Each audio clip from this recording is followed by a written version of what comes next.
Now, you might remember that sometimes there were situations other than the straight Mendelian genetics that sometimes you had something called incomplete dominance, where the heterozygote has a phenotype intermediate.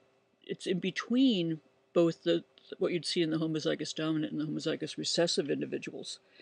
And in this case, the red blood cells are not normal, but they don't have the extreme form that you see in an individual who has sickle cell disease.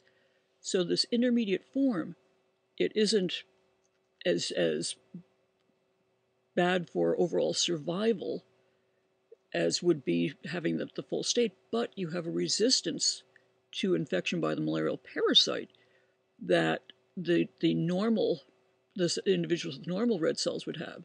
So this would be a great example of heterozygote advantage. You actually get your best chance of survival in these places if you have that intermediate form.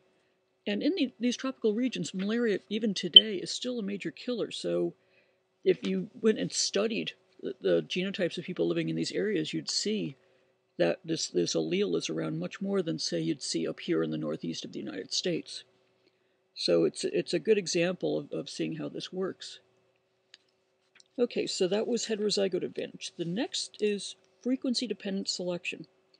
In this case, the fitness of a phenotype declines if it becomes too common in the population. So you actually see selection favoring whichever phenotype is less common in the population. So it really causes basically the both forms will be present. And they give the example of a genuinely bizarre fish. And it's these little beasties. They're called the scale-eating fish. These individuals are found in Lake Tanganyika in Africa. And their job description in life is they sneak up on other fish, attack them from behind, and they bite a few scales away from the side of their prey. Now, this is where it gets really interesting. Some fish are left-mouthed, and some are right-mouthed. And this is caused by regular Mendelian inheritance for the two phenotypes, one which the mouth will twist to one side. Now, the right-mouthed allele, okay, is dominant to the left-mouthed allele. Because the mouth is twisting to the left-mouthed fish always attached the right side of the fish. Okay, and they tell you in the book how to simulate this with your own face to try and understand what this is like. So if you twist your lower jaw and lips to the left, think about trying to bite something on the left, on the left side of the fish, approaching from behind. You can't. You have to attach from the other side. And similarly, the right-mouthed fish have to attack from the left. Now, the prey species get a clue after a while here. They guard against attack from whatever phenotype of scale-eating fish is most common in the lake. So from year to year, selection is favoring whichever mouth phenotype is least common. Because the more fish attacking from a particular side, the prey fish start getting an idea of how to defend against it. So you really see this frequency oscillating. Literally, one will be more popular than the other. And you'll see this alternating over time. It's a great example of balancing selection due to frequency dependence. So it really keeps the frequency of each phenotype close to 50%. So just really interesting example of this. There's a closer picture of the fishes. And if you look carefully, you can see how the mouths turn a little bit to the side. Okay, the last one, neutral variation. This is genetic variation that appears to confer no selective advantage or disadvantage. For example, there are non-coding regions of DNA. There are regions of DNA that do not code for a polypeptide. Variation in those regions doesn't really make a difference. There's no selective advantage or disadvantage. Another example they give you in the book are variations in proteins that have little effect on either the function of protein or reproductive fitness. So you may have changes there, but they're not really helping or hurting in terms of natural selection. Okay, so wrapping up the chapter. So why natural selection cannot cause the creation of perfect organisms? Well, for one, selection can only act on existing variations. It's an editing process. So selection can't make a variation that would be best suited for an environment. Second, evolution is limited by historical constraints.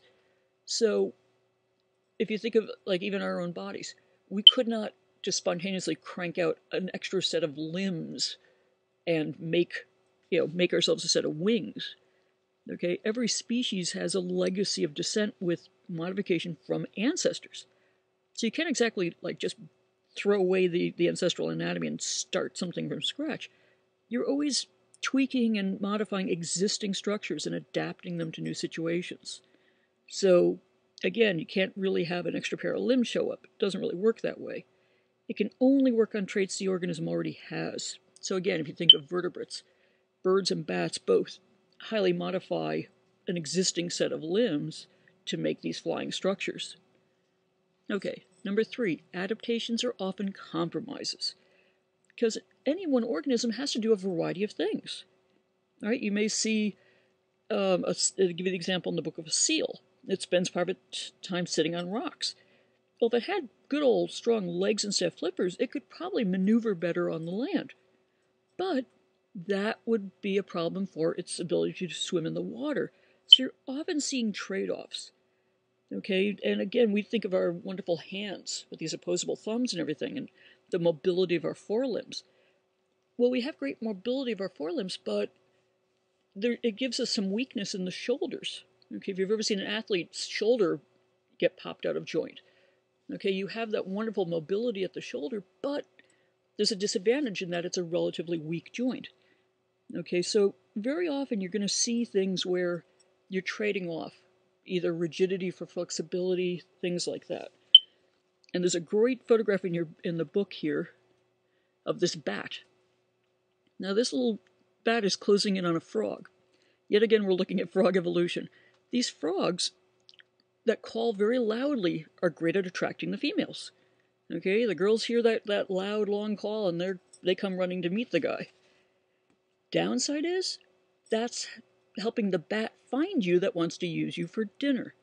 So again, here's a case where something that's very useful in mate selection is something that can also reduce your chances of surviving long enough to mate with a female. So very often you see these compromises where something that's a benefit in one area might be a problem in another. Okay, and the last section in this list is chance, natural selection, and the environment interact.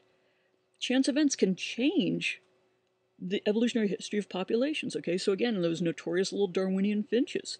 Okay, that little group of birds got blown far away from the mainland out to islands.